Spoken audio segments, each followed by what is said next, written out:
ESPN ignores Caitlin Clark's impact as Fever takes center stage after WNBA Finals, per Insider. If anyone has to pick a side that broke all barriers and made their presence felt despite challenges, it has to be the Indiana Fever without bias. Even the Aces without Aya Wilson, Jackie Young, and Chelsea Gray would have struggled, but the Fever without 5 stars didn't. Without Caitlin Clark, Sophie Cunningham, Ari McDonald, Sydney Colson, and Chloe Bibby not only made it to the playoffs, but forced a Game 5 OT in the semifinals. Still, these don't impress ESPN in its way-too-early WNBA power rankings. Early look at 2026 gave the Fever the 5th spot. Ahead of them is, of course, the Aces, followed by Mercury, Dream, and Lynx. But after what we have seen in this season's playoffs, can a team like this suddenly slip to being the 5th best in 2026? Even analyst Robin Lundberg, a former ESPN employee, doesn't think so. Everybody's entitled to their opinion, but I'm not really sure the logic to the Fever being 5th.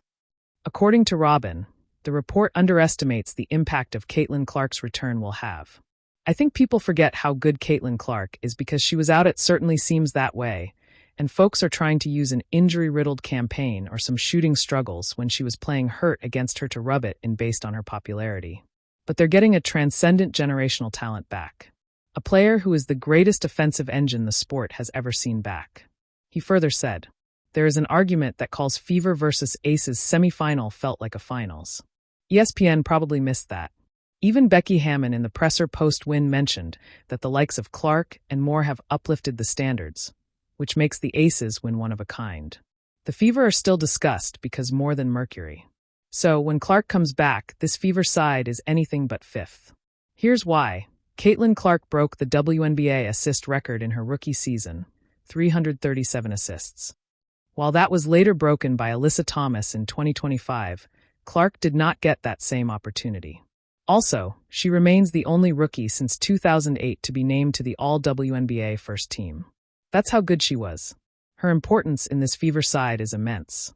When Clark suffered through multiple injuries this year, the Fever suddenly lost 19.2 points, 5.7 rebounds, and 8.4 assists per game, her rookie year stats. Clark was never 100% fit in 2025. Her first diagnosis of a left leg strain dates back to the preseason game she missed against the Washington Mystics. Now those days are in the rearview. Clark will rehab and recover through the next 7 months and likely come back with the same energy as her rookie year. The doubts about her caliber on return are a given. She suffered multiple soft tissue injuries, and her game might have to be changed to avoid any further injury. But even if Clark's output decreases by a modest 10 to 20%, the Indiana Fever will still be a force to be reckoned with. Let's note it's nearly impossible to plot rankings for 2026. The largest free agency of the league is looming, and there is no telling what might happen. If we had to rank the current positions of the team right now, the Indiana Fever would at least be number 2 in my list, and worst at 3 behind the Aces and the Lynx. This Fever side is here to stay and will retain almost its entire young core.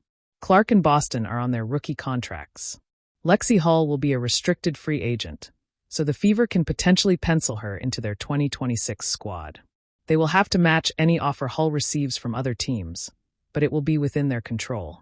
Without any assumptions about the future CBA or the potential movements in the free agent market, that is the best 2026 confirmed squad, paired with one of the best coaches in Stephanie White, who could be the differentiator. Caitlin Clark-Stephanie White's best versions, yet to come as a coach-player duo. Stephanie White was supposed to elevate this team after a 2024 Round 1 exit. She had to take things to another level. The former coach did, but not in a way everyone thought. White was given all the pieces to work with in the offseason. They brought in experience and youth in Dewana Bonner, Sophie Cunningham, Natasha Howard, and Sydney Colson. But White was basically forced to be the firefighter. The Indiana Fever rostered 18 players in 2025, and White still got the Indiana Fever deep into the playoffs with relief players. She had to adjust tactics, and the fast-paced style she envisioned this team playing had to be kept on the side burner for a while.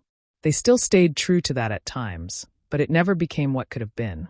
Fever played with a 95.71 pace in 2025, good enough for the 5th best in the league. That is the same system Caitlin Clark thrived on at Iowa. Clark is a heavy usage player and the primary ball handler on the team, playing with pace and space. The turnovers are a side effect of that style, and many point out that as Clark's Achilles heel. However, the Fever still finished with 14.0 turnovers per game regardless. Clark's creativity was missed by White as they finished with 20.6 assists per game, which was 7th in the league. White outcoached Carl Smesko in round 1 of the playoffs and, to a stretch, even Becky Hammon. No other coach or team managed to lock up Aya Wilson like Aaliyah Boston and Stephanie White. While there were some early doubts about White, she has won over the fanbase and shown her caliber as a top-level coach. This upcoming season, with Clark coming back, White will wish to unleash a new game. Stay tuned. The confetti had barely settled after the 2025 WNBA Finals when a curious silence began to echo across ESPN's airwaves. The Las Vegas Aces were crowned champions again, social media buzzed with highlight reels, and yet, one name, the one that had powered record-breaking viewership all season, was conspicuously absent: Caitlin Clark. It wasn't a glitch. It wasn't an oversight. It was intentional. At least, that's what one insider claims. According to a source within the network, ESPN made a deliberate editorial choice to shift the narrative away from Caitlin Clark during its post-finals coverage. The reasoning, the insider suggested, was to balance the spotlight and avoid giving one player too much control over the league's public identity. But to fans, and even to some within the WNBA, that decision felt less like balance and more like erasure. The network that built her buzz then backed away. It's hard to overstate how much ESPN benefited from Caitlin Clark's rise. From her Iowa days to her rookie season with the Indiana Fever, the network turned her story into appointment viewing. Every Clark game was a mini Super Bowl, complete with pregame panels, halftime breakdowns, and post-game analysis dissecting her every move.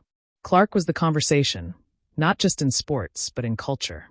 Yet when the Fever's young roster took a late-season leap and nearly snatched a playoff spot, ESPN's coverage suddenly cooled. Even as the team's games drew record viewership, the tone of the network's discussion shifted. Analysts stopped calling her a revolution. Highlights began focusing on other stars. And when the finals ended, it was as if Clark had been quietly written out of her own story. She went from being the headline to being a footnote, the insider told The Athletic Daily. The order came from up high, spread the attention. The league wants multiple faces, not just one.